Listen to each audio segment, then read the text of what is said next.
Hi, I'm Jason. We're going to talk today about how to side mount your Whirlpool dishwasher. This comes into play if you've got a stone countertop and aren't able to mount it to the underside of the countertop. So the first thing you're going to want to do, there's little clips that are in the holes on each side. You're going to have to remove those. And then you're going to also have to remove the rack so that you can get access to the hole. So we're going to install the brackets on the side. This is our hole that we opened up on the inside there. The bracket's going to go into the slot. You're going to crimp over the lower one, or the flat one, and then the other one is going to roll under. And so if we're going to be mounting through the side holes in here, these brackets have little score areas. You want to cut the bracket off back here to where it's behind the black area, just leaving the last hole. You're going to be mounting through that, just through that hole then. Make sure that it's leveled and everything.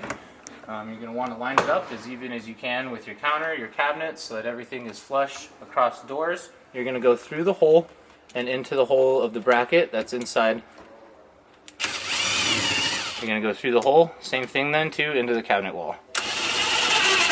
If you don't have cabinet wall that's there, sometimes you have filler that's coming across where you have a big long gap, you can't access it. There is one last way that you can do that still, to do the side mount, and that's with the brackets here, which should be up at the front frame.